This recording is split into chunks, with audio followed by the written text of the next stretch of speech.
toyeni bra ya bere watia eda fom eno achi no nipa titiwa bebre ya wo mu nyina no ya beka ne se wono mo asom wo man na wo mo aba ban mu abesom ewo sompa kwan so ede asom man no na wo mu fakese no abi nso afi mu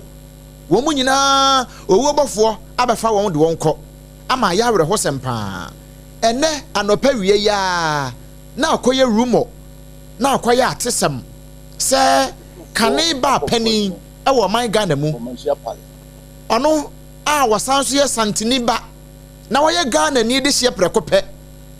na kunadu Agyeman Rollins wato ya no wonse do eno nti yete ye no ye yesi ye besen abusam ni ye busa san busa bio sanse yete Ghana ha me nipa bi abompanimfo bi awuto ewo Ghana ha na ye mpese ye beye bie eno nti ye busa mu yiye na ye busa mu asan kwa bankase mu no ena bankase mu so boy enso se no kore asem na no kore na asem ni kosi ye ewo Rich Hospital ewo nkran he ya na akoya awre ho sem papa ewo mayi mu na ma menya mfinhia no adioson ensia 76 years na memba be kan ho asem kakra de akire wo na wohunu na bose nipa ye kana asem wono wankasa no wo no ewo November bosome ne da ye to so dunson 17th November 1948 ewo Cape Coast eho ene wo no na waji nintete ewo Ghana International School ena wo free ho eba Achimota School ewo Ghana heya asem ne ye kan eno mu ene wode ne nkakra ene wode hia wono ankasa ne dofo a sese wono nso enye ne ba bi kro Flight Lieutenant Jerry John Rollins wo hia no na mami na wope ye kan se entoma ne sa ne ma no wope pa titiri pa ne o man Ghana mu de no na ne nyina mu no woko school university no nto aso de no ewo University of Science and Technology ene year your friend KN University no na wakoye art and textiles ewo ho na wonya ne diploma in interior design from London College of Arts 1975 and wonya asabodi ni no mami wabone homode ni bebre ewo man Ghana mu a ene eba no se ankrankra dwumadie ne nia ankrankra o man bapa dwuma yeye edema wo man memunya emu nipa nya mu mfaso a nya wono ne botom na wo pre no waye bi pa wadi agoro ewo man Ghana mu pa nya sa agoro se wo ye de agege nani keke na emom se wo ye e de apre ne pa e de am wo manfo titiru pa ne ma eno nti ebra wo be ye first lady no na de kese pa ye de nani so eye se wo be boa pa na ema nso anya ano ewo bedwam eno ne nam so a anim ho no wo champion ya ma ye benya 31st December women movement ewo man Ghana mu eno no eye 1982 ena saade ne hyase de baaye na wo de ka bi dia mema so mbeba bedwam na ma timi akasa ewo amanyosem kwan so na ma timi akabie sikasem mu na ma nso timi akabie na ye ka mema no nko anka na ma no nso anya chafa ewo mu bie na wo yes hadie we say no wo de beboa wo man Ghana mu mapa enam so krampoma abibima mu nyina wo hyetaaye ema na fe udru ba bia dia obia abo aye Kunadu Agyeman Rollins eno na no manfo ne nyina abo ewo abibima mu nyina ama sa 31st December women movement no wotimi nya nipa be yese 2 million ewo Ghana nko a ya no mo di akire na wa mo gine yoyoyo ya nya asem kuma kra eno achi no wobomodi asan keka ne ho bomu a ema in 2009 yesan NDC amonyekuo mu ye almost signed to abayi no say first vice chairperson ewom eno odididi mu ama 2016 eho eno odite ne ho ekwate ne party ebaaye na nsana no 2009 a wo mo beba mu no ena yenya afonka games bra na wo ye na adwense nka obegina ama amonyekuo no mu NDC no wo mo ato abama no no abekura franka e de ama won na afre wo de abeprema mpani dibie no e wo mayi mu na abaka yi a fonka games no fonka ne ye friends of Nana Kunadu Agyeman Rollins ena games ne ye get atamels endorse enti fonka ho ne yegina esanse ho ye ono ne de eno na enipa bebre etiti di na chie ma nipa bebre nso eka bia ye se maame no wabre ewo NDC mu enu nti be ya wo mo hwe no wo mo mpe bibi nyema no na wo hu se amanyoko no ma se wo mo ntreat ni yie no ena ono ne se de hu no ni nipa bia na di na chi se aboa papomo edi na chi ena wo mo te wo mo koye ekote National Democratic Party NDP ma wo mo so e de be contest ye wo mayi mu na esansa na wakasa de me ma na ma bebre di na chi nti no enam so kura ma wo ne tu ne din se the Hillary Clinton of Africa ama na waje ne ho ababa pa enu na wodididi mu a ni kunu ja ne ho 2020 na ja wone ne mai wo mo adi wo ho kaso bomu kakra saa na numpo ewo asanteman mu bra na wapemso ani nua ba osan so eye ne hema ne na eda fom kra wokohokochia no ni the latest one wa yehu no wo public ya ewo bedwam ewo saa kwan ne so na enne ena fofia nto ata no adwade ho abamo ene yete se mami atia wati na nanom ewo nsie do bra ne ho dodo ni kuma bi no ye se wakwa akwaja yarehwe ewo Rich Hospital na wokoye ba mo wodi ni sanwunwu ede to ne so na akwaya reho sempa na ne nam so ema yama ne boni na opon chicheku akopie mu ewo abusuafie na ene wohene ba akwasi abayie wakasa wono ye otumfo akonfre hene a wo manhia wakasa na wachirem akonfro hene very good otumfo akonfro hene ene wakasa akire eyi yo no se ne yebet etie na emom na yakituwa bi kuma bi ena wachire mu se wo mo de wo mo wa atweneyem sanse ma me kunadu Ajma Rollins no tese wo ya aban nipa enu nti aban ne be yan hihye bia sane enkrata onamyafo Felix kwatwefo su de ba montene so na wo bia nya bia kenkan no aban ne be yan hihye ni nyina na abusua no nso abo won chidom na yentie nsem no sane ohene ba kwasi abayie e de tudwa no is ohene ba akwasi abayie otufo akofo hene from Manchia Palace. Earlier this morning, Excellency Nana Akosua Admiral felt unwell and was subsequently admitted at the Rich Hospital. Fortunately, she passed. His Excellency the President was subsequently informed accordingly, and Otufo, who said to the Secretary Santini, was also informed. The family is obviously in mourning and will crave your indulgence to give us some privacy. All further notices will be relayed by the government. Thank you very much. Thank you so much. We aye oheneba akwasi abayie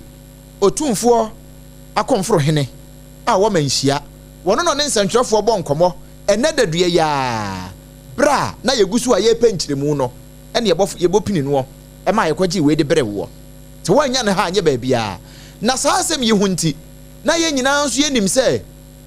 Nana Akosua Ajma Rollins we firi manhia fikasie mu pe enu nti utie sane ohene ba kwasi abayie kan no a wono abo otumfo amane amoya awe sane abanie enu nti yama ne boni ba wa beidu ete fa amontene so se wono so ntemfam na wone asanteman monkomo na wo musa asanteman se awreho se mo abai wono gene se your former first lady Matiswo. I mean, I didn't be kind of pie about a person who could program at the way about the son and son. Anytime you ask when a cab is seen and son, no going to do, and no quantum of the kind. You share between or the chef in one. How no new crazy and never fake and a two, they will see dress here. You move them about when you will be sad, you will be sad there. And I'm who's walking and some fee because you got or politics. My own Adam was a Wakaka said, Phoebe Asa. Oh, you said them when he said that. Oh, I bomb you crack. I brought to my woo. Namin who says, Sabri, your mammy, every fear. Personal soon. I remember I do. What was ever bra? Who performances? I can't so got performances here. If it is your. But everybody may contribute a lot. We share Emra about PLC Loa, Emma, Obi-Wan, Abadia, Canta, Apama Busiano. Ababwa Mano to say, that didn't stand for. Oh, say, Obi-Wa, or man, if you're Sadian, and yet ebusu na hesade sade no de awe wa bo amana pa na beji conference so wa bo keta mama bebre it we contribute a lot we women the first women movement every district was school down we contribute a lot pa yeah abahamba and this is the support this will be this year or got to create the party but thank God say nepa senator and I know beboa but e be person ba mo man kasa any party ma because now for ma ndo ba okoto obaye juma mama yeah wobaye adwuma de mama wo bia di ho dase se wono no nya di botom ene ne wo benya die eno nti ene wo baaye ebeboa omanfo sanse yese brode kra no obeboa wode no waye brode ya obeboa wode na yankwa homa no so na yene yamane boni na opon chicheku yene ne nkobon komo meni wo kasa sesi wo na nakrodo Adwuma Rollins ni fie ye won kan wo fie ho sesi a na yenkobu sasa so san ne hote efri bra yene ohene ba akwasi abayi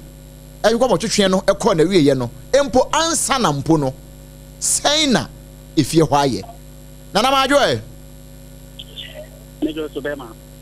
minim se waboton nanso mebusa apombo KODIE minu ni wansam kan asedan ye tema nyame asedan ka urade din nana twamfoni ni kire yen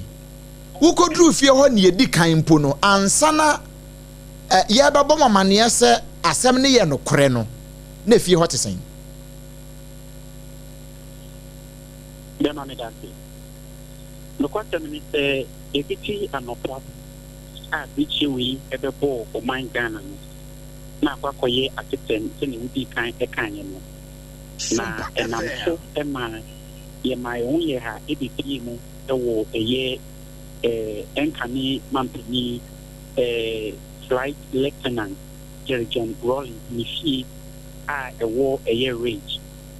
nipa ni ya ha no see no residential area intino aya na see bambon semino ewo but entite ni ene liwi itanse ye ya leading to the main road as to be Madina na to be Konkaya for the issue and the pastor emergency so the obi call a year hospital so that quantum ye and what a wakra na a band scene I'm a panel a 44 and omu ewo a year ABOAGYE no am ya omo she abua na semi okra ya nkempende buli na abota binu aya cars ni bi ma traffic aya rolling chi han mutin ena aya de bina issue anso na bridge nyintino apoti for ehwe abua ama idia etini asto na kono wo bi fache me se meneno ewo fem kakra bisan se amanie no enya amanie ye nika eye niji ibrinim na no ponchi chikuno omo huni se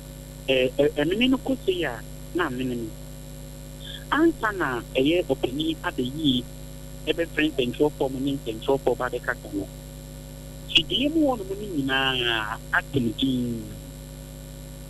ni enam so an control for kura awosin ekuyen eye bra omo betu yen anamon se ebusu apeni ni control for ba de kasa enti emaye nyina ye ho kwan me wura sidie mu wono ne mano epiye no na kwatem ni na wo TV ni bibi na itan se enchie na wo mo anka so mo se ye flight lieutenant John Rollins na me fa ni kan yi ono so eni o man no ebi nkra e mo ko kan chin gu ye enti nanka ade enye hwekra no maame no na emma no ko ba se den kro mo ba be kesia na omo ni no ebi nkomo anso enye maame on kan mo abeya rewetem obi eye ye mami excellency nana nedu Adwuma Rollins ye wono eye India pim ahanko ene eye edianan otwe. Intino ye debu enkompen kakra eba de si wiye ye kata de na. Ye ma mi enye mfishia edioson intia 76. Inti fiti afi apem ahanko edianan otwe ebe pin tabri. Na kenyame ya adom November ye eba de wuramu. Ni de tosidun so 17th November and I can the Binian Fishia at your song in Kenya. And you know, your walk to the media. Not just a map of you become one, you become na the brave the man of Omnia saying, and my meaning I the PMO to give one missing a toy soon again 9, then a new name, Neba. Bako, your friend the matter, rolling, our no I am a sugar geni, or collect routine. And a year Kimaki, or no, I'm a year Bema Baku, one more motion on Facebook, no, any in social media, no, they say, and Palano, and a woman say, a one of my, a bishop opinion or shitty car, or share woman cake, and a year Anina, and nothing to ya, at Antoa. Intimo, and the moon emu mako yensan eye ma ena baako eye beman enunti eye obra eni anamuntu a excellency Nana Ajman Rollins eni Ghana man eni dada flight lieutenant John Rollins na nefa ni train ti abrabo sumo mbado sumo man Ghana no e mama mako enan ena omu edisum o mine na mikate omu janwo Ebusampeni ni na kasa yi muni ebe ne wie ne campaign wo say wo bo eye mampeni abaso na wa confirm enka te ti mampeni aso eye eba ye e kire se eye bridge aba be bono o ma se o mu chuchu mu aje to dipe eye no kore enu ntino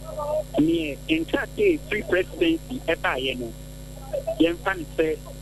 pepe and a casemo, a tea. Na yet a say, a mono, our ring, a fine air sadia, a edition for a ABOA attitude.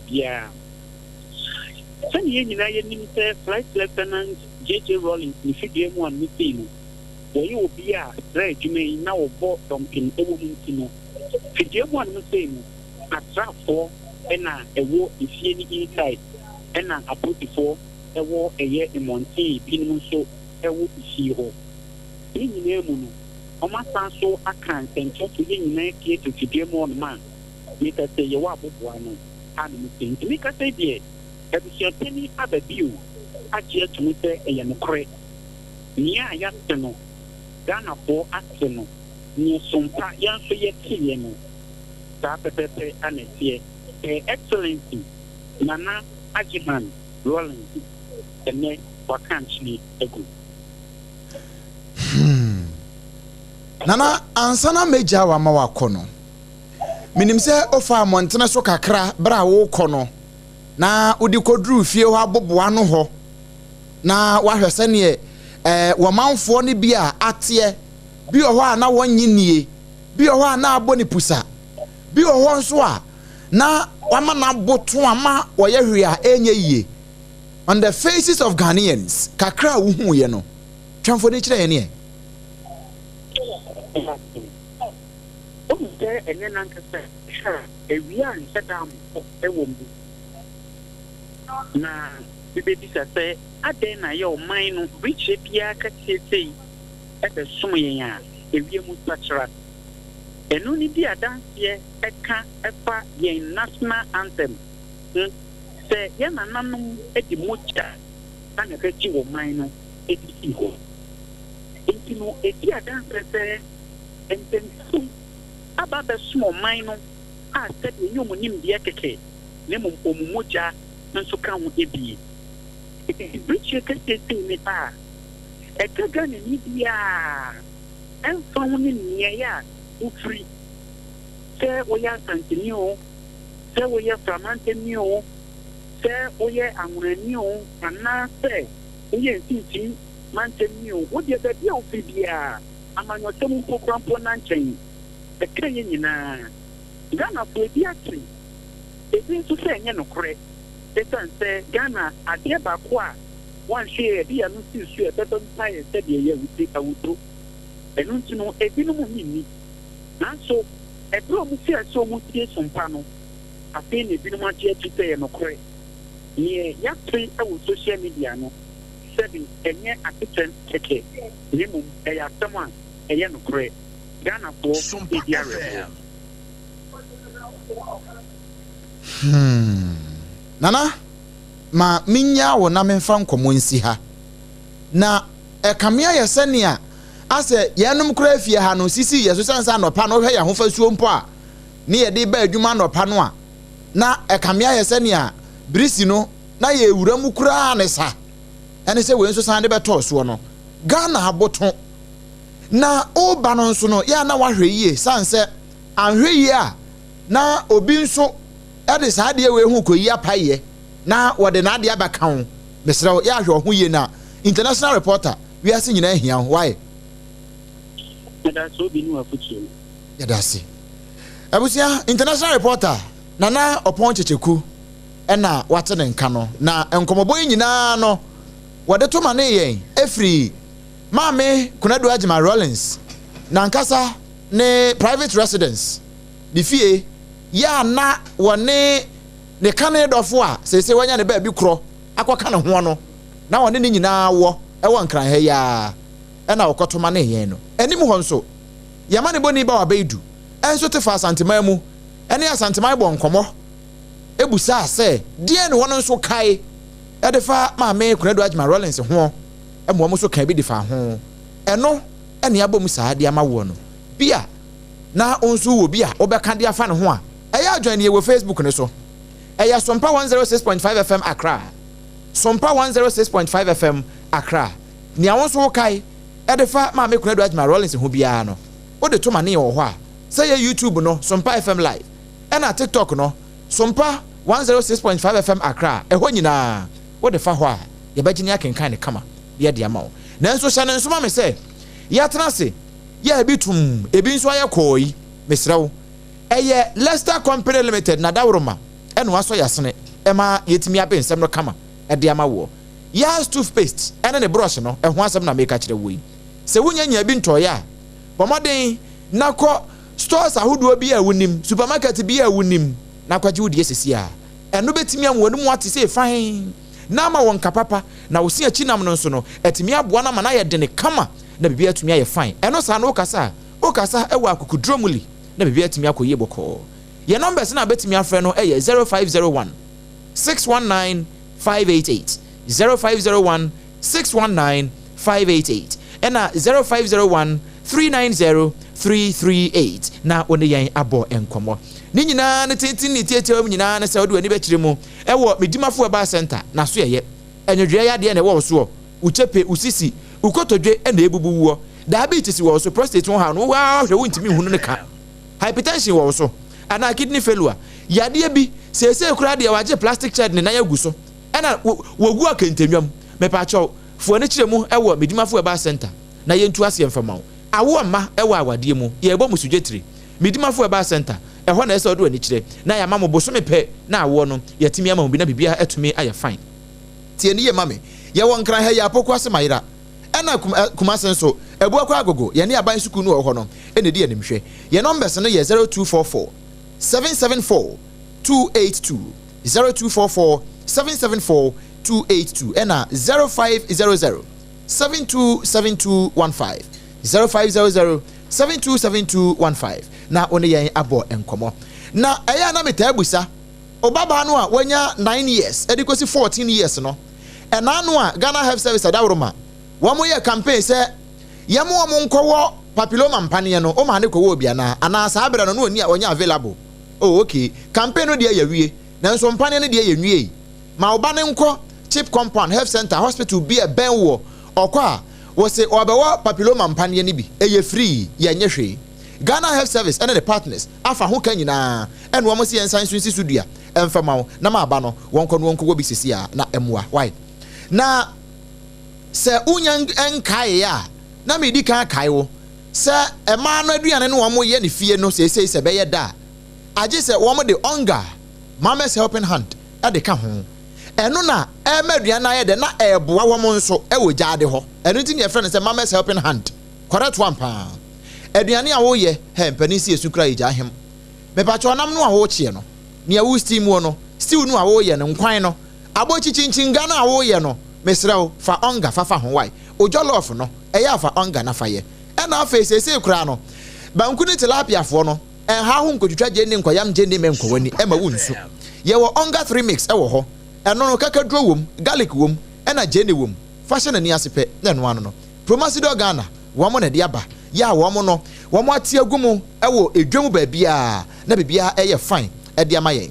time heba mixture se wo de onga na ye aduane awie na se wanu mu ato wontimi ndi a mepa cho kope bito sisi a time herbal mixture malaria wo so wanu mu ato wontimi entiti bi ni waposo nyina ya oya uchepe uhia sa odi wani bechem e wo pharmacy ni herbal shops bia mu na wakoto time herbal mixture duro ni bia nom na timi abo pa ojo nso a wote ya wo e wachire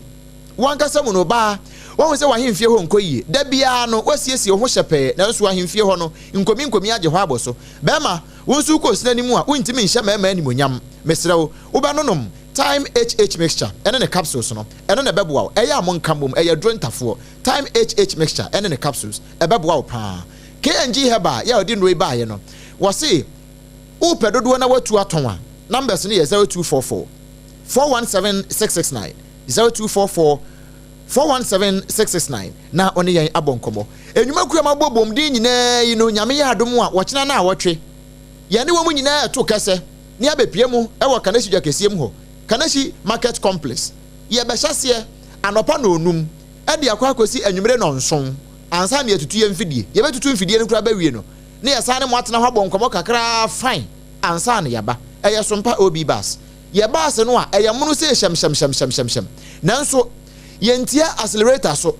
yenya ye pia push it say ne be ya akyede na ewo mu no ye begina ba bia ne ama obi bia bisanse tietia so ahwa na yetwam agi obi mepa cho hia yen dwumadia ye di ne fia ha nyina no the whole day ye ba be di nyina ho kama na fe ya kyewade e de free sponsors ne nyina ho ya toothpaste ne brush time herbal mixture afe bell beverages wom de bell cola ne bell active ne bell ho niam ne nyina no wom de nyina bi ba na fe multiple quest enso ba be si dan no ho de amayen kama udi dwumadie bi na opesi esi platform kese de mawo a ne de LED TV esan bo nchen kura san ka ho mawo a multiple quest won ba be ne kama Twisco energy food drink aye promasido fo wom na ye onga no wom kro ye yi e ba betwa ti e de amayen no pa ne awie ne anwumre ne ye be firi ho ne nyina wom so e ba bi na fe bibia so atimi afa bia na won so wo pesa odi adwa tonde e be ka ho no bia numbers ne ye 0547 548 538 0547 548 538 na one yen abo enkomo 21st clinic the clinic of our time 21st clinic sabre no ocha na awotwe no na wo mo nso ye free screening e de amayen na wo hunu se afi bia no ya na ekunafo ye hyeda ye widows treatment ye hwemo free ya nye mo kapre sempo anadama afi we de nso ba so na hyene nso 1st November bosumi edi anim ne de edi kan pepepe na eye saada no a ewo 21st clinic branch bia wunim over 15 branches e wo Ghana ha sei no ba bia uyo kunani se oyo ba kunani ana ba ma kunani ubetimi akọ ne esande aka hompo no eye wonom a womo na ene wo mojanom enyanka womo awuaja womo na aka womo nkoa no womo so mra se wunya 18 years nkoa de kro de a ubetumi ababi na tie ne ayebe ye ne free consultation, free lab and free diagnostics. Yabesho free medication. Edro yabesandi account ho. Yabe your massage. So waposi yo ya sciatica massage no. Yabe ni nyina bi di ama. Na fei ya sanso ama waduane di free snacks anase lunch. Se oba na se snacks na ho a ye de be ma lunch time no so aso na ye de aka ho de ama. Hyene nso. Eye memende e be na awotwe asem ne ye kan. Ewo 21st clinic ye branches ahodo e wo Ghana ha nyina entime ne wo a kankran ha se wankotema na wankọ kaso ade no a na aduani achi mo tantral hill run about he ya bia na wo penchiremu a 0540311311 0540311311 fra yen na gimu nchiremu a emudo e fa ka ho wono madawroma ene yatena se ma ye na ne ehu sima pemra ye ba hot bite ka se ne nto aso ye de ma wo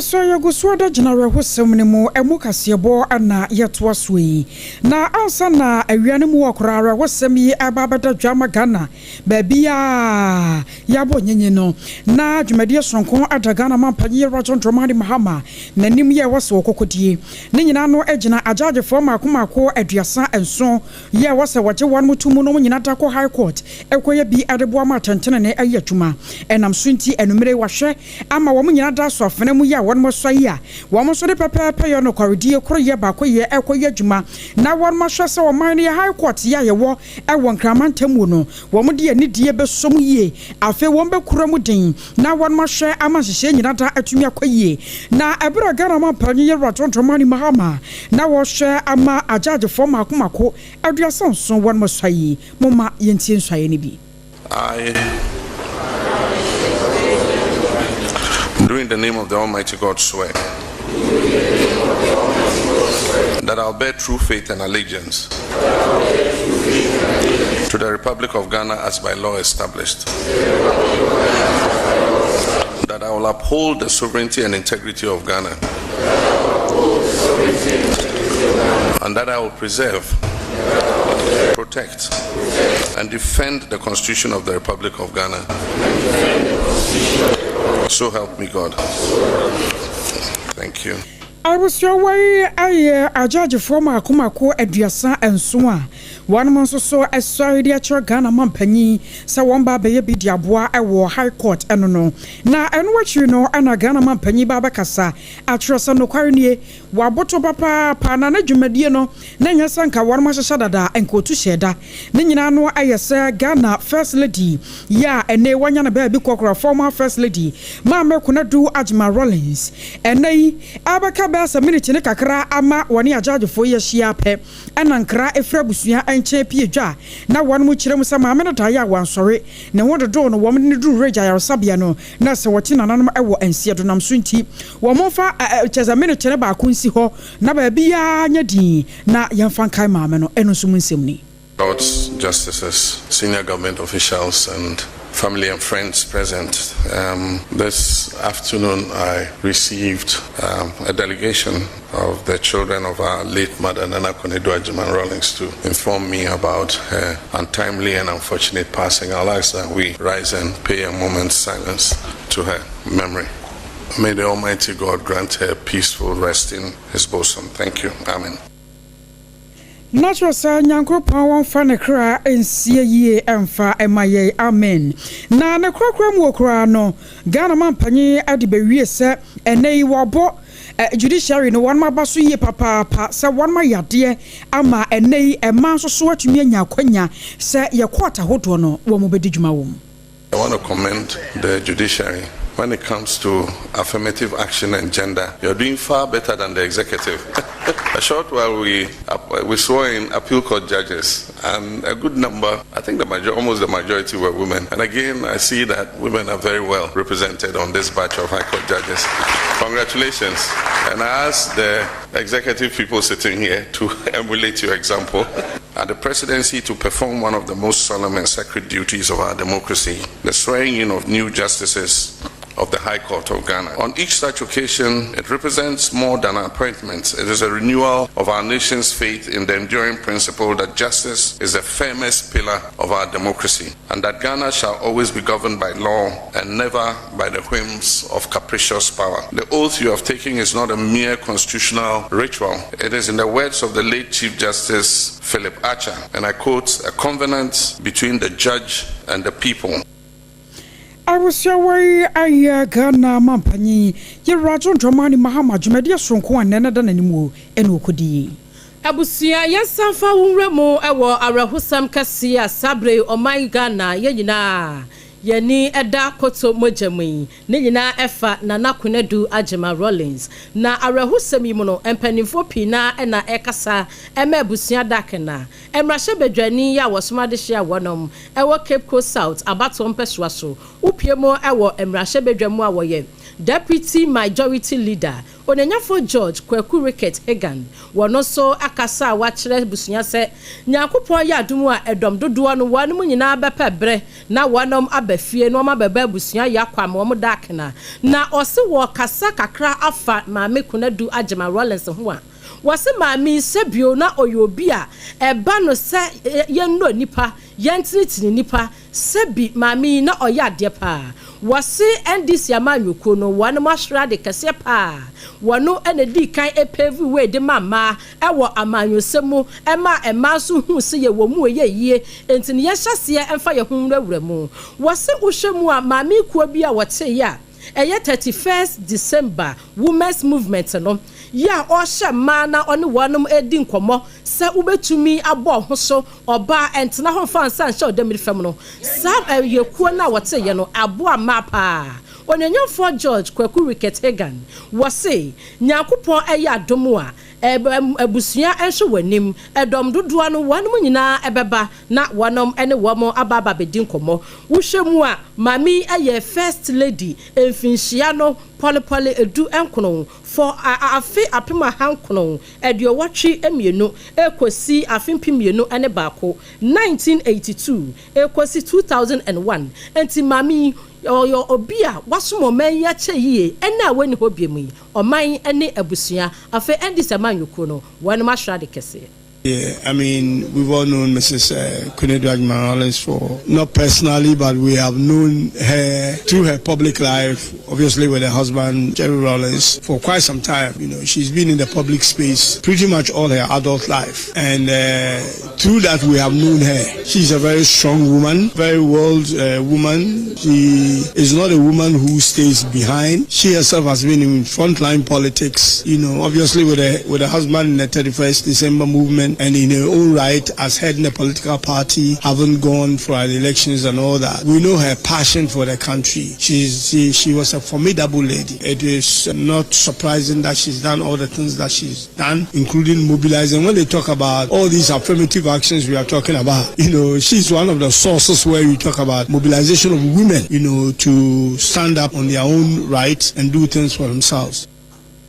Edom dudu no woba no dani abedi akire ewo mrahye bedwafie wasanso ya mrahye bedwani a wosomade hia wanom ewo Cape Coast South abato mpesua so Onyenyafo George Kwaku Ricket Hagan wono ena ekasa ye ne kasa no achi no Onyenyafo Andrews amwako esiama wono so ene mrahye bedwani fomena abato mpesua so wono so ene abusua edi enkomo ya konsem. Like you say, you describe it as tragedy, and I think it's tragedy. Tragedy in life. It happens when you are not expected. I think we can only wish her soul God's presence and God's peaceful place so that the soul can rest. And we wish the family to strength to stand in this tragic situation. I mean, nobody expected, because I think we saw this wonderful woman. I think somewhere last 2 weeks, we saw her around, saw her in the news. So nobody expected. So it's part of life. We can only pray for her soul. Formina mrahye bedwani Onyenyafo Andrew amwako esiama so da kenansem eni. Na wasansem kroya mu no ena domkase ye wa mrahye bedwafie. Wonom na anu ni onimnyamfo mahama yarega. Wono so ede enkrata kese pa tenten ni bi. Ede aba montene so na nse wo mi etiawa. Ene se wonom domkase ye wa Ghana mrahye bedwafie no wonom wate na womote ye no wom ho adwiri won papa. Wom aye so shock price. Say mame Kunadu Agyeima Rollins a wono woka hunu bia no chechire NDC amanyoko no wato aya no wonse de wasa akwa no so na woye maame ya wono na wom wankasa nua ya ono na ye mrahye bedwani ede made hye wo klote kole abato mpesua so Dr. Zaneto Agyeima Rollins wono ane ba eno no na wono kro ya mposan ye chairperson ede ma Security and Intelligence Committee ye wo parliament ho na womote ye no womaye so shock and surprise na won kire say Santem we omote se esiye ena no peya bra na ne hododo no na wo yesi wo kwa akogya rehwe kakra ena fofia ntota no dwade ho abamo na wono onimnyamfo Mahama Yarega wo gina majority caucus ni nyina na mu eno ye bio ne etoso no honorable Speaker of Parliament Alban Kingsford Bagbin na mu ena fei mrasebedwafo nyina na mu na mama abusuan nyina hyeden no aka kire wom se omama wom yawo no enko na oman ni nyina nso ena ahwera de kese pa wo kan we nyina no na wo kan so e de akire se wo nyankopon fa ne kra ensie ye sanse waba aba be ye bi asom ne man asom wo sompa so ehun akatuapa no daachim bi ne nsabeka we onimnyamfo Mahama Yarega majority leader and leader of government business enanensa esenkrata yase na anomuo no mrashodafo church sankrata ya no enom so de bi ababebomwe na parliament trust enei ana mame konadu Ajma Rollins fra wafri muorinti no one more to asetena ade ashada na ne nyina no ayese sane yebaya wo mode ani die ye twato arebe mame no na afa so kurampo mame ne dwumadi a obedi ye e wo magana mu ebeso ani na aye fenti enyade a mrashebadwam nyame yadma wochina won beko asetena de biarada na wono mo kire mu se ne se wo hwemo kura no a wo bi ya kabi ejise wono so anya nta wo mani ansa kaji a na se wono anya de kura afei wo hwe aban dwumadi bi obedi bia no a mame konadu Ajma Rollins mame no kam ye se dane de nyina wotim e wom se ne fie no animu enfinhia makomako aduaso ensia na so anfa won sa ne yatie na sabio ne kunu firi mu oba sa enfinhia numu ne nyina nie no aban dwumade bia wo ba bititiro ne mrasebadwafie de ya wone wono akona kra na chese anya sem ketoma nam so nti se ko ba se ne maame no wafiri mu na wono ka se wono mu jana sa wafiri mu nti wono to na jeje mu a na mrasebadwafie kura no wono so anya de akan wo bi ama wono atwokra tatententen de aba atwro se efiri nyame yadma wochina ede krono anya de mrasebadwafie wo mo ebekwasetena abusia yefra rehusam kasie yi mu ano no eye brichie oman mu nyina no na yewura mu ewa rehusam foforo mu a asemi esi ewo ekuro bi a eno no ewo Gomua West District mfimfini mantemu ekuro no ede apam na apam no wanum si baabi wo ho no mu a ye friend Manford ehwo no ghetto bi wo ho abusia de esi wo ho no eni anyan pa owura bi a wo mfinhia no aduanan enkono 49 years wanum kire mu se oya feshamai sisiri bom taburu bom enu adwuma bi na woye na sabra me no kasai posifo ade ne sisi ya chiten ne boni a wadi nyina ne se akwada ba yu a wanya mfinhia no edumiesa 13 years old girl ana wakwa san akwada yi so samia nkoba enya samketwa ayara hosam na wanum kire mu se abayiwa no ne maami asoma no eso wonkwato ade emfamre no na ekwan so a wonam a wakwa no ase wo hia feshaman yi se misika ayira mise standard Ghana cedis ayira enti no wepo sister Ghana cedis ayira enti wonu wafa abaya yi se menfai wose chenchena wafa ne nko ade mehwese metimi awew na mediatemeka na awrahosam ne se ebra ya mane boni kwaku adema ane abayiwa no twetwe nkomo no ene wose enya ne yakura se baabi a aya papa ne de ne koye ne gato ene wode ne koye a wakwasan ne so wasan so twese kan ade si no se wonnim na ho adwuma me yei wotiatiam me de se kan ne ba wow am wati nananom sedo akwada no so mpese obeti nananom sedo nti na so wakana no tum saa gesha ho na saa na gato ho no na nyi ono kwa na ho nam nante kwa ne bi tete ho no mu a wa mo twe phone video ye eno ade ma asem yiliki ya sabra me no kasa die posi aso ne mu a wanu se ya defiling ana afa rape ya de ni nyina abono under age 13-year-old sadie abaye yi ene amani boni kwaku adema edi mu nkomo eni ya me ko tegia no wakwa meju na papa na frame ko yo si ma fa ni sika papa bi me ni din na ka se ma fa ni sika na ka se me fa ni no mi sister ma fa ni sika onje me pa bona mo ko diska o me na na so me she na ni o sister onye na ro mata de no ni ko dem no ni dai geto o si 80 sister o si 60 o si 100 onye me dai o si ma mi tente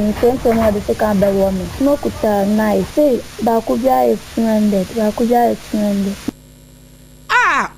Ofa Samuel dudu na friend Kofi Nyan enyamra semu a wonu wadie e wo Manford no e wo apam no so wo Gomua West District ɛna waya akwada yi poso akwada ne se jai kora me ko kankyere maame na 60 Ghana cedis de enye sika bia maame betua wo se da bi wa me pesa mewe na wa we ne femfram sa no posi aso ni mu no assembly member ya wo no so owo mpotempo onyenyafo Peter enkasa wo no so ni amani boni kwakwa dema edinkomo. We need justice for Abofrano. Here, the Mbrano Modano on the pepe because 13 years, class 5. It's what for whisker. Or bego, share, look at, or beg or poucho. Or for this one for Sikanokrana, Manonco, it's what for Sikanokra, Manonco, na Uncle can be one and another one from 80 Ghana city, 80 Ghana cities, no any other place. She public and Kofu ho, not any other mazi. There say Abofrano Dachin. It's Imam as an assembly member. In fact, me when the video number 10 me mission. You see, tell me my master in there, master IGP, master IGP in our general department. Baby Pierre or that the master you could do now before your justice. I'm more serve as there, so you know my for so. Etina busia sa wo show Facebook ne so get to know any ade ato so no enta abodan pa we mu eno 60 Ghana cedi afa 80 Ghana cedi afa 100 Ghana cedi enu nti na kire sa abayiwa ni kire mu no na kire sa ba ku bia 20 Ghana tu hwem na se eye 100 Ghana cedi na kire so ko 5 francs eno aja yansa aso di mu nti sa di assembly member no ewa achemfo electoral area and afa Manford onyenyafo Peter enkasa ekire mu no we justice for 13-year-old girl no said ye be ya wo bia so ebenya se BBC won potem obi mu a obi abeya study na justice aye adwuma no eno na bi aye adwuma e wo bonfa adumasa na ene konongo ewe kura de bompata de no a bompata district court wono kwa asetena ena wo mo kire se pie mpani eze o ene kura de nanka cases bi eni ho ntinka wo mo nso de nko e hope ena chief superintendent Frederick ASARE was here. Your Honor, there's a case. I don't see the answer. I was in Crofomia Nubi. One more Quabocrono, and now we are Busumi Dana Toswed you. Now I'm quiet. One more to 2 rough. Masa, I judge the first kama, a money pens, Yakradi, a 2 stray bullet. I can't come, Mama, Omakaya, Sabia Cravida. I am Gusua, more edgy treatment. And Pim Penitras in was a hair, and go far away, and I want to obey him. Na wo hwo mudin no ase mo na mo kodi se anya mbransem no okay mo de mo nkwana mo kwadwendwene mo nsem kakra mra na asem esi ye e wo bomfa dumasa a ye ka ho asem no asantemantam dwaben asema ne ye kan yu ena no dwoda no ene ye te se enkrofo mienu bi ati motorbike so ama gold buyer bi a won potam ho wo mo akwa atake no ma wo mo won potam ho nyina no obi agi tuo ne kakra hye ne ho eni wom tutututuo no a seba ya obi emen wom na wom nim se wom awie wom ukọ wom adwane kura na wom nim se ubu kọtọ na mana kwa ase no na nyankopon wo hwe oba bi eno na fofia ntoata wom nim se wom adwane awie ena nyankopon te won so hahan e ma prosifo nsa kan won na prosifo che se wom de se wom ye suspect ya wom susu se wom na ka ho ekodi se nya mbransem no na adansi turodo ya wom hia no akato na bro na wonum awie eno nti be ya piempani enform ma won na fei won form enkosie kakra no nyoma sem hwemu no so ne no kre waje atumpa won form nkosie na bosumi a edi animu ye ne da to so nsia won san form mra bio na won be church won nsimu na se bubo won dia na court no ene mra no ene wo makon ahye enipa nso bi a na sentem wo mo do mo nsa ewo kan senior police officer bi a wode ne dwuma ewo MTTD won makache ye no ewo tesa no no afedia posi for dia basa won mon kratasam bibia aye ready ya enche asam no kwakopie mu ewo emra ni mu enipa nso ya ye ka won mo asem eye Beneza ya ankoma won wanya mfinhia no aduonu enkono wo ye desuani Festus ano anya mfinhia no aduonu enso wo ye Okada rider Eugene Eko enso anya mfinhia no aduasam bienu wo ye dispatch radar ana Anthony Amponsan so anya mfinhia no aduonu enum wo ye blogger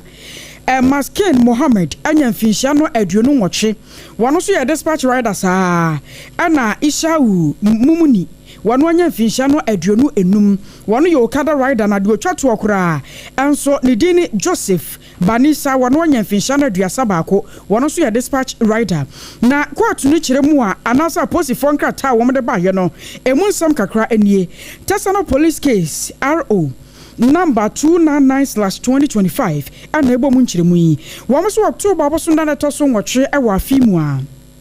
saa bere mu wona no onum abapa ho minute no aduasa na se awiasam ane ye kan ana branch e friend se Ebeneza ya wankoma wonya mfisha na aduonu nkona wo ye de suani no wo mu ya na se nanimu nie na wo ba na nyono nko na ba ye woni motor riders be se aduan 940 ana mo ba atasa no MTTD office wono beduru ye no abusua de no mo ye na ani anyan chese samamoi wo mo buru bia ne se wo mo buru bie afa nwoma won mo to aso mu no obi wasam ana akutia ene nsansan nwoma bebre na de na won mo hyase ano mo ye no na ani anyan kyeresa sanka posifo amamu a anka de besi ho no na no oden enam so ama superintendent owura yere comfort for ka wono aye divisional MTTD commander e wotasa no ene wo pie ba wonte se wone mrantie ne ba bekasa na de ha wo mu ntia ama awia no mienu wo mo aba anan emrantie makomako aduanan na wono ankoma na kan waduana baako kyase won mo hye samamo saa no wo mra me kyerɛkyerɛm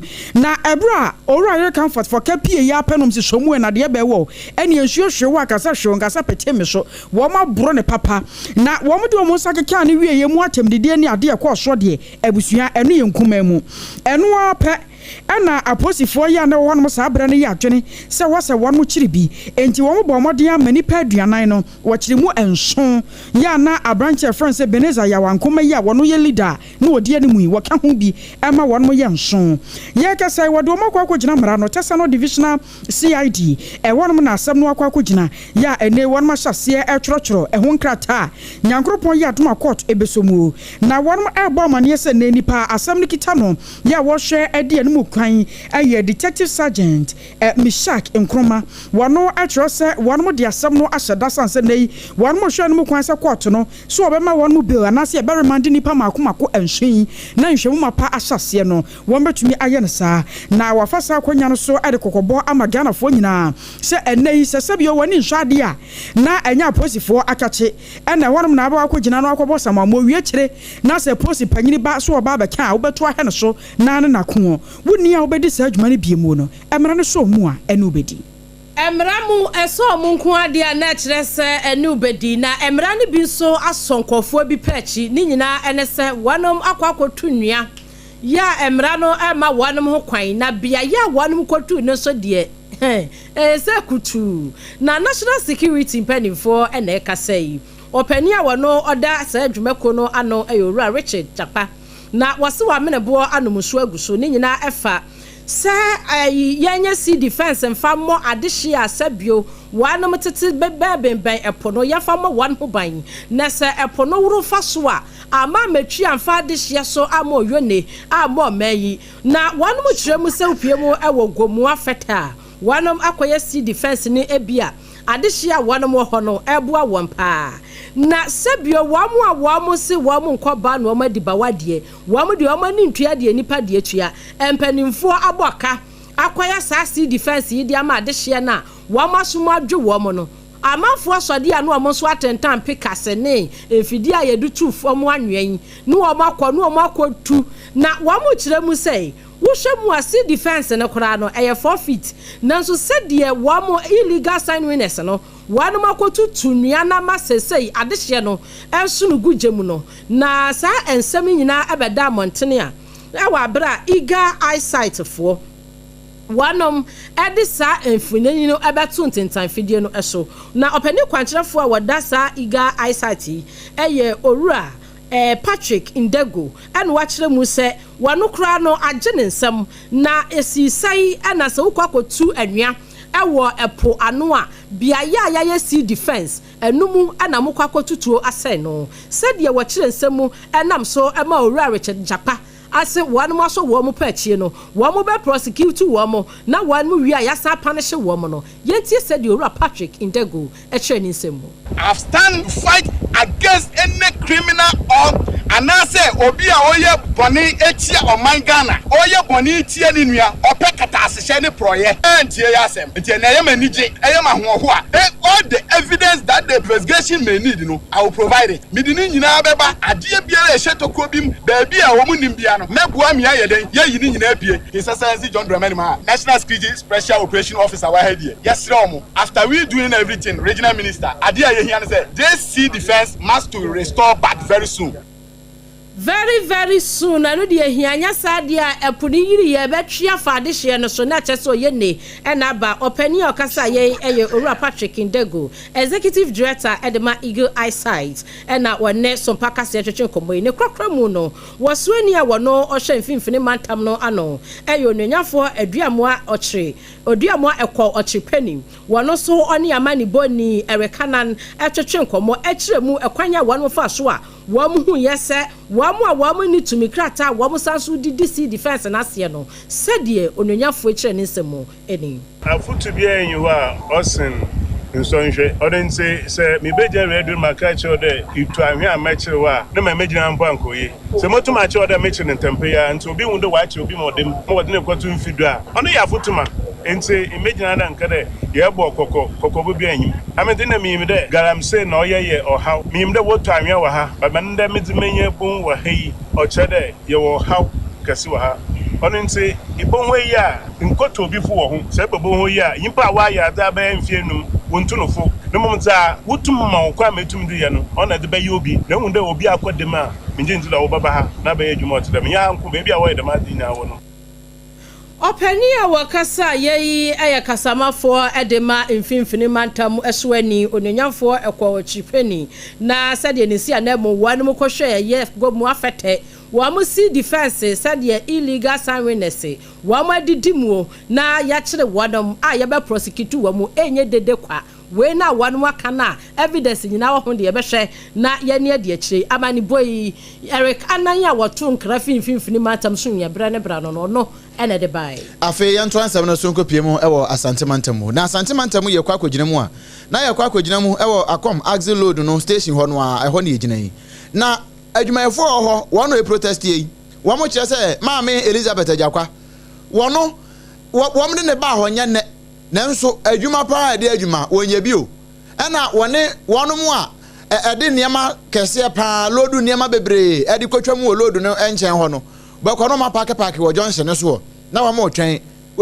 until izi ba na wa mne na ko negotiate na wa jiwon sika enju wa mo kura magina as load ne so e ma ye hu se wa mo wait ne kura mpo eyesen na wa mo kire se maami kwasi mo akwata kane road minister e na de ne ba papa wo ko position de da esi de na maami ti ho e be ya nka maami no kura no ye hwe ne nsem muye Emla ka ye ji azu we free ne nsem e wa Ashanti region no ye hu nsan bebre e wa Ashanti region e ka na mo kwan yiso a na heavy truck ana atapeta kese no apaki kwan ho a na cause accident a na we free pan kwa pa ye e na na kwan ho a e hu za de ni bio enu ti ye sen se ma no ne nsem bi na mo a obi dada ye mpefo bi akise deputy road minister e ya tuhini a wa je tuma ofa na chie buan se ne be ya obesaje azu we station ni na back e gina sa ta so ka se e fi se de bi sa ske we no na ma me je no truck ba ku bia ho na 20,000 the truck no overloader esri na nko aban afutuom na ogidi gunu botom ye ba ni na jai e na overload mpo da wa fi fa biem on ko normal load the truck bia na nko yi fa bia no 90 tons be na ma ni ti mo fa 140 150 tons na say kwan na ma ekwanhia etiti ye ta bi mban e ni fa bi wu enam sa de nti ye ba ye ni nyina ajai ye ba ye ni nyina ajai pani okasa ye era Elvis Agyemai wo no ena akom axle load station adwumayefo a wonu mu agitate no wada wano wo wie kura no ena se he mampani John Dramani Mahama se wan keka ho a amanfo bi di bone pa ye say o mampani pam maame Elizabeth Ajakwa na onko officer o de ne nkrofo we be bi enam MP a o peto koto di chrome eti no nyeska no eti o de nkrofo we mu yenso ye gana foni bia supervisor so no e gana foni bia ye woni pa bia o must qualify so must be player say dwa na on for mo o mu nyebi wa bre o road minister o twa mu amu akota ye ofa se o ni ofa di awie o fo ko trafia o must go fie na o go trafia thank you we are ward allegation ana manfo agbo na mo pia o e we akire no Elvis Agyemai ene yete ne nkan amane boyi yamane boni kwam redu ene to mane ye Bonifasam wo magana mu se wo bi ebedi no bone hudwa se woton anase wo nia no ankasa wono bie na adwumako ba ko ye hye won monsamu ayo na court control commission na kofo wo mo enada won mabam se ho campaign awodo nyina wo beye na fei se ko bane se won mo kire wo bi nsusu a wo mo ebada ne akira ma posifo na wo hye se ye woto na mo bi e wo magana emu ene o meya fa na ba bi a kire won mante na wo mo abo awura ho epoye mantemu bia ye fra no akuapem akropon ewa ana womo ede womo probona akwakopi wo bomodin a kire nipa no makomako dumiensa na we ahomache da hyiom no mo hye asa adwumadie no ase abapem anumre ya ye kasa yi womo di kan ko drinking spot ahodo ewi akire no mbowura mu geto ahodo mu na enipa makomako dumiensa ena wonma probona womo koye no wonam so ekwakyekere womo na ebro mo koduru ye bonsanta boboleboy womo kokwakire bi afi red ne ho ntampia ahodo eno som konya bi eni edi ne de dozo pa yagase ye ba adaje bebo ye anam so amane wonmo kire se sa trauma do no kura de abusuana ye munketwa ena wonmo sa ekwoso mu wo bisa echese mrante kwa no a edin a wom de be mawo ene se ne wom besi bi anya wontobo ase a kire biya mu enne dwumadi a edie no ebra wo mokoduru ye no na age won monsam kura na won mo kire se wom de ba ko bia ba enne wo de fra sobolo enti wo kona kita no a wonim se sobolo no wonom na mboka no ayem se pikon na wonom ba ko no de guni yamu a abusua wo gina horo mo kura wo hu se akokọ no anasa abebe anam so ama ennei na Quality Control Commission adiaba ya wo kire se ni padum yensa wa kire wo mwe enya de obema na so ho a sanse enti ya won monsa ka kire se poye mantamu akuapem akropon ho no eyade amrantie no wom de aye won maduane won mo hware anopa eno a no wom hwe awia eno a no mo hwe enumra so so mo kwakwada no a na won masanso atim enti abrantie won ko school no na se ne bra wote won ma wo ba no ye wo se won mo fa sa konya no so na wotu ehwo na mo na won mo se won mo fa poye mantamu a mantamu nka ya wodo nyina no won beba ho anya fe no be ubodi nemo won be hyase atua na mo akokom ya wodo nyina mantam dunsia hodo ayewo ewo magana mu ko sese de won mo hwehwe no won mo nsa ebetumi aka abusia hye no se wasugusu a wutie hot buy no sia bremo kase ewo SOMPA 106.5 FM Accra yade ensam no kwakopie mo ewo mrahye bedwam ene ye wo honom ye hu ya ne se edom kuma wanom ewo mrahye bedwafie no wan mu frensam twrofo nhyiemu wanom anate sie nyina ene se ensam twrofo yi ena wanom jeso papa ene maame munim se nyankopon ya adom wa 31st January 2026 MPP amanyoko no ye kwasena nim ni yakoyi ye Franka tubre no opani a obedi eho ede amayen ene yesepen na nipa enumu a wanom gina no ye nyina yakwa adwembe brankurom eye emrahye bedwafo a ye wo emrahye bedwam haseyi a ye nyina ye wo MPP no dodua na akasa ede amanipa baako ene yesi yo na ene akasa wanum kasa ye pani a wono wagina wanum nyina nam kasa ye mrahye bedwani a wosoma de hye wanum amampon abato mpesua so onanyafo kwaku ampratwum sapon wanom ene gina ne nuanum nyina anamo ene nsamtwofo edi nkomoyi ene wasensamtwofo a wanum hye ye monye na monko kankyera wiase nyina monko kankyera delegate se enipa mako aduosia emiensa 63 ye nyina ye MPs ye nyina ye de achitai adema Dr. Alhaji Mamudu Bawumia esa se wono ani yaso na hye ehu se ni mu oduro wono ani ade ne kosa na bibia betumi akoyie na aye bi da ho no mo a yankofa enso nyame yamfa ne nkwa hayo na empanimfu a wobobo odini a wanum kire mu se wo mu nyina asan ne wo kire mu se enye se obi akwhye obi kutupa ana obi akwhye obi kubu we wo se obi a voluntary obi afiri ni mu ene wo dedicate ni support ede ama Dr. Haji Mamudu Bawumia menhia South mrahye bedwani o se bafo aka ho ebi afa upiemu ewo nsawom adu agiria onanyafo Frank anodomprem wano so aka ho bi upiemu ewo suhum so esi edu bekwen wano so aka ho bi intimfo jo Reverend Asen South wano so aka ho bi na edi obobo e na kyese hwemu a asante mantam de na kyese MP so no omodo aso pa enya asam ketua kakum ye gye no odi hye num onanyafo ampratwum sapon semni. There are two other persons who are with us. So you know. They are solid Bawumia apostles. But for some reason and for this particular exercise, it will be unwise to actually put their names in the public domain. So it is 63 plus 2, solid. 65 battalion. And we are moving Dr. Mahmoud Baumi. All these persons whose names have been mentioned have voluntarily signed for Dr. Mahmoud Baumi. Nobody was pressurized. Nobody's name was invented and added to this list. Every single person of us volunteered to put their names. But they put their names. Now these names, there are pictures that will be published.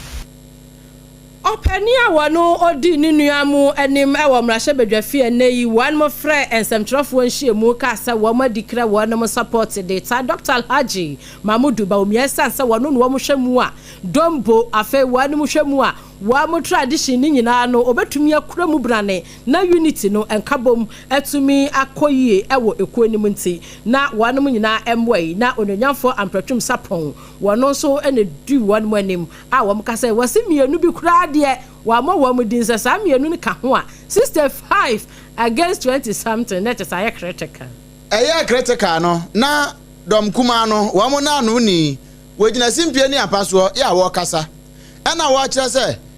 na no nkomo bi a esi ye e wo man Ghana mu a ye frɛ no sɛ LGBTQI+ uwe akire ho abon sɛ 1 2 3 infinity egu akire ho wo mo nkomo no na bill bedam rahye ojafie wo mo beka ho wie ye no besi ne wo mo ntimi nkan kosi ye na no ada na Reverend Tim Fodwompo wone Orimianfo Sam George wo mo keka ho bom nya nipa nwotwe ka ho e mo san de bill ikoto rahye ojafie bi wo nkoya afei wo mo preto ha na wan ya prato ha wan prato ha na wan ya prato ha eno na efutu mrahye badwani ya wono na yadom kuma no na no ni Orimianfo Osahene Alexander Kwame na afodwamake wogina simpie ni apaso eno waka kire NDC aban ene mumrahye badwafo ene Ghana aban nyina se ejade ho aye hye de ama won na so mu ntumi a still bill ne de wan be pass. Only yesterday, when we were raising this issue, Mr. Speaker, you were saying that the bill must pass. Now you are in government, you are in the hot seat. When the IMF, the World Bank, IPU threatening, you are now running away, you are saying procedure. Which mistake? There was nothing administratively in error. I dare say for the records, you forced LGBT on the throat of the Akufo-Addo government. Today, you don't want LGBT. You would want it. Mube pepa. Mube pepa papa. You use it to win election. Now, when your stakeholders, the international community is warning you, you want to run away. Run to where? You now see governance. You are in the kitchen. You see the heat. I was there. We will plead with you. Let's manage this situation. You say no. Remember that hot afternoon, Agboja, as a chief whip. You remember that hot afternoon when you suffocated me with third reading. You are laughing. Mobe pe pa pa pa pa pa pa pa. Mobe pe pa pa pa pa pa pa pa pa. Wei aye Orimianfo Osahene Alexander Kwame na afanyamaken efutu mrahye badwani ena wono so keka ne de eto so Ghana mrahye badwafie no ni nyina no wahye ne nso mame se Leicester Company Limited na dawroma ena anwumre yi ye pe pa pa pa pa pa bra medimafo eba center enso aso asene na Ghana Health Service ena na pamfo enso ka kire se papilloma mpane no ye nwonwie enti ubaba no a wanya 9 to 14 years no mane nkwa wabie no wamoso aso yasene kama afe onga anwumre ye aduane no a ye kwa akodie no mema ne se onga ni mu a ye ni sanse ye dipe anhwe ye ana mema na da ne ma na asem no akoye credit card eno na nam so ama time herbal mixture anytime HH mixture so ebo ye pia na bibia atimi aye fine na mom hye ne so otena na awotwe se won hia yen ewo kaneshi market complex ho a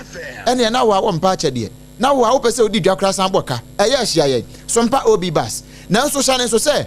memende abai na awotwe no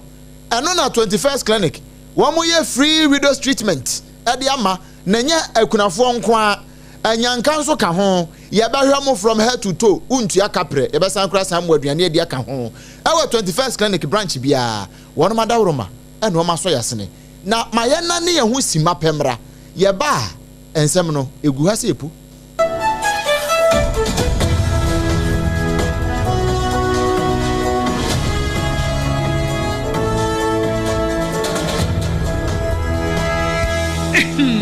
Medo edrano pa wutimi to wo boase etwitwi wusi o ado na so ni se mede yas toothpaste ene ne brush ene twitwi mesima menya homka senti na ye bokoi na me die me all-time favorite Yas herbal toothpaste and then a brush aboa me ama sesei menum nso a enwunu anasa de ehia me semfimfem me biem na won hwese mesi aye fita sesrechi ahoma na eti brightens Yas whitening toothpaste and then a brush and me di hwimese enti na wo se efei na Yas total care gel toothpaste and then a brush ne de ebo wo se ho ban demu ne nyina ema wonum ye sham. Oh yes, Enukratrodo, Yas Herbal, Yas Whitening, and the Yas Total Care Gel Toothpaste, and then the brush, Abusian Chamfa. Sawo pedudu tu e won kan ha. For Leicester Ghana Limited, and was 050-161-9588. Leicester Ghana Limited, and the Yas toothpaste mo ahodo, and then the brush abedwaso abeboy. Midimafo, Pokwase Maira Accra. Midimafo, Pokwase Maira Accra. Midimafo Herbal Clinic Accra. And you want here, passengers the gumi kaimu. A hona do na aircraft. Hey, and this Accra nene bote we demo. And ye demo ampa. The say there, Educhem Atlantic International University, America memo about Dr. Dujemfi Babasu honorary degree as a professor in biology in herbal medicine. It is said here, Ayarisano, I am more. Oh, Missy Minim wife, your copa war. 1 year, 1 city. Need send between 1 and 8 years. Cano. Miss me connection now and shut down Koye na a sakakra. To say what Peggy Mama or the bem connection. What about the crowd? About the cry. Stroke so dear. What found small. Just say, I did you who any dear Siano. Yari Bia Tatia. Ever Dr. Tamdaso and so. Diabetes, hepatitis B, prostate, hypertension, malaria. Yari Bia. Kumasi say, oh, opposite government school. And then Krahanso, Obepim, our Pokuase, Maira Kwanoso. For a doctor, 0244-774-282. And 0500-727215. Midimba for Herbal Clinic. Woodima for Newa.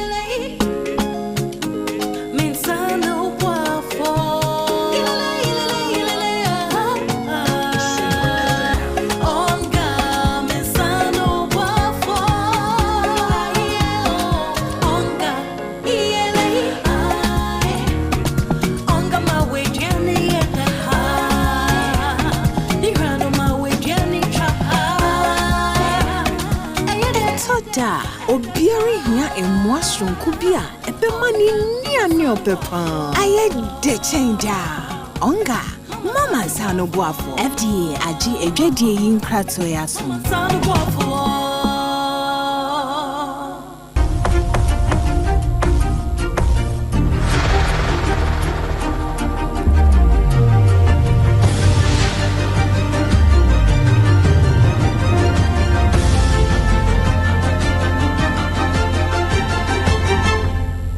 TV Emma Aketiapa. I was here that was saying to us when ye call a soldier no when she no bonomantemo or my Ghana here. And I know that in so ye to ye bit or one I'm sure ama inconsia Presbyterian basic A and B. Just a primary junior high and ye 1 more chance than you. Dear yo bibia adwira gunam so ama computers awode ye adwuma e wo school ni mu no ensua to abro no dworobe anam so ama kromafo no enan mahemfo wono mo ene mpanyfo adi nkomo na businessman bia wono e wo nkonsia ayo wura kwasi OP wono ene gina nkonsia traditional council no anamu a wode arehosam atu dwa etrose wo ma huna mane pa sese kwaba ne sei no ama de suani ade kire entimi enkoso sanse nkoda no kwa classroom kromo ntimi ntina bi na wono tete nuase nti wo sra ban wo ma bi enfamwa no can say Ghana Decree Service when she disparity omaba na do so apa Jesus here ni aka yene na nanu ebehia ni teachers for behia adwon ho say you benya temper search bi ankra no benya baby asua de se be ya o china bi ema ye school no ye close me down the end na nanu ma asede say this obi kan kan ye besra man ko no kom se be ya abra empanfa be hwe na say abana na individual bi be mo na oba be ya amai no ma asede ye rahosem hwe busu ankra no edusua de na se no pie ni ti suo enya kwan gura dan mu ha suo no asa books ni na books no gwa bontina ma hata no se suo ni books de ni hia ka books na asa books na school no computer ni na say omo printer ni na say esa books an kwanu busu kura no mo jana school no o cardboard ni na say nti we da emia wo so bi an chance bi botimi nusu mfa nya hwe se ya me no tie kasa in concept operation so papa the school no nipa wo by lack of such Abusawai ayakwasi obino no way businessman ewon konsia na na ane ekotie na man boy teacher ata wanchi na ode ebesomye Yemfri wanchi ni amfa arehusemibu entwaso ewo epoye emantamu na udre poye emantamu ekro bakwa no no ede akem ekropon ewo etiwa west cross ni bedwanim arehusem ne se emrante kwa mienu papa yawo na afejowa wanom moto so efidie titafo ibi ya wanum free akemban so ekọ akem akropon obi nim die siye enam so ma kwanhia si ya mlante kwa mienu nyina wamo eti nananom esyedo na rahusam kra ne se jowo na owom no yase de ma me kra prepare ne hyeto ya wade bekọ SHSU asam na rahu o wamo banu ni nyina no wamo wie JHS yafia wanu bekọ SHS na jowo no ne ma me prepare ne hyeto anka ne da yi a wade ebekọ sukumu enio na asam no de okọ aten de oba aten de ogina ho ankasa ene atentene nti yenko na maame sika hema danso abiam wonu na ewo ho onkyere seminimo enkyere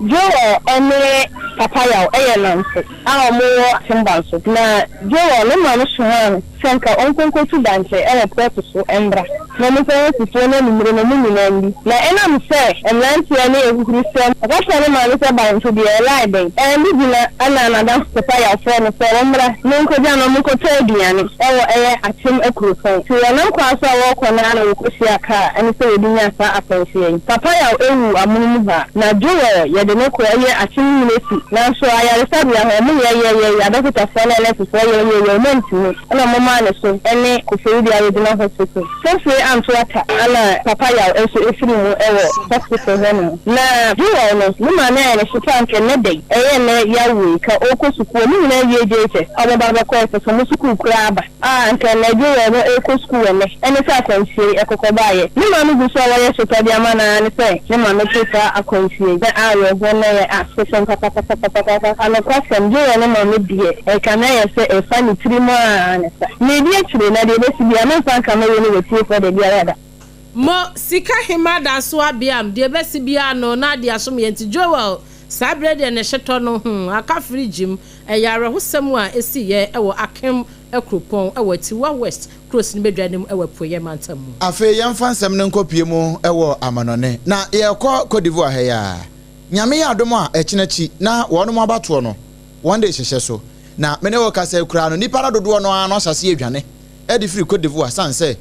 obaka ya be se 2010 2011 num ho no bra na Alasani Ouattara wono na emampani sesei na Laurent Gbagbo wono so eti akonya so saa bre no na wono epre no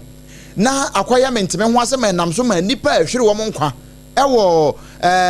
Cote d'Ivoire no ekeka ko be se mpem miensa 3000 people ena nam so a wono mo hwere wo nkwa ewo mpotam ho na eno na nam so ema empo 2020 abatuo no kura no eno so basabasa ya kakra tisi mu nipa ediotwe enum eno so fa mo hwere wo nkwa mene wo kasai Alasani Ouattara wanya mfinsia no ediotwe miensa 83 years wo so obesan kobiu na eno na nam so ema wono mu a ewo ho no bebrenu a edwane no wo mu so a ewo mining sector no sesei de asem kase pa ena efifiri ho pie sanse ukopie mu a sesei China fo no krempo ababaje ho aboso a amanfo asase afum gold no se brato no ene wo mo twekọ saa sanse wo mu nim se wo mo anya ne ntem na sentokwasi a ahwe ya na asem aba sesei Laurent Gbagbo wono ankasa na yire wono gina mu den ya abato no wo kobie na amanfo ene pandit party hunufo no so keka se ahwe ya na Laurent Gbagbo yire no wababaje akonwa no e de afiri Alasani Ouattara nsem eno ne ho pata biribiri ya sesei amanfo edwane sanse Alasani Ouattara ahwe ya na wantwe sene ya sabra 2010 2011 Laurent Gbagbo na one person obetwe e de amano no eno so e na ye gina na ye de kase no a Leicester Company Limited na dawroma waso yasene ma ye de brewo na medimafo eba center enso bo ne chidom na Ghana Health Service enso de papilloma mpane no a omo wo no ho nkaibo ebeka ho aduane ye de wo fie bra onga mama se open hand enso bo ye chidom na enso ye aduane ni wie na wontibi ntibi ni a time heba mixture nso dawroma wo ma ati die na afei jonso ya ne jonso ya de nyina de time HH mixture na capsules etu ase no na nya no nko a sompa obi bas ya nyame adom a ekina na awatwe ya ye de kogina mu e wo kana suja kesiem e bo chidom no na afei 21st clinic enso aye se memenda ebe na awotwe se wo kunafo ana sabia son wo ajanka na se opese ohu mpomu a bra na ye nhwew efri wo mpo no trinwa no kosi ubawra no ensan ma ho aduro free ma waduane ni engusuo nyame ya adom a memenda ebe na awotwe e wo 21st clinic branch bia no na wamo aso asene no na etwa no ho e wo nkran ha SOMPA 106.5 FM no na etifam wo ewo SOMPA 93.1 ewo Kumase ayiko 100.9 eno nso Kumase Adamfopa radio ewo France Paris afi SOMPA 101.1 wotakwa SOMPA 103.3 ewo takrade SOMPA 106.1 ewo Techimai SOMPA 98.9 ewo Sunyane ena afi SOMPA 90.7 ewo Nkranza na bra SOMPA 101.3 doma wono nso jigum na afi Kingdom 106.1 FM ewo Mankesim su ebogum no ni nyina sa abre no na odi koda na sunsu eginam eye SOMPA FM TikTok na Facebook no SOMPA 106.5 FM Accra na YouTube no ye SOMPA FM live www.sompaonline.com so ensamene dudu mu no egu ho ni nyina mu no ye no akwa download SOMPA online eno ye app no a ewo Play Store ana App Store no na watie yen ensam a ye desdi wontoa no na posubie ene se ana George former AKODIE sanson one maso afene mo sori e dia churga na mampanyi sada ne kopie mo ewo gomua west cross ni bedwa nem ewo finfini mantemu ekuro ba kwa no no de ya pam Manford owura bia wanya finhia no aduanan enkono wo se AGYEIWA 13-year-old girl wawia ni 60 Ghana cedis ghetto wakwawe ne fefram yasaso ko emrahye bedwafie MPC ya wo mo ho 63 wamuso wa munyina epe Dr. Alhaji Mamudu Baumia awrahosemu a ato oman Ghana bra kane first lady ato ayanom ewo nsia do eno nso ye de honsem e de brewo awosua na beka were ho ne ye bobo ne nyina no a ana no regata na se ade baba sonye AKOSUA AGYEIWA AKODIE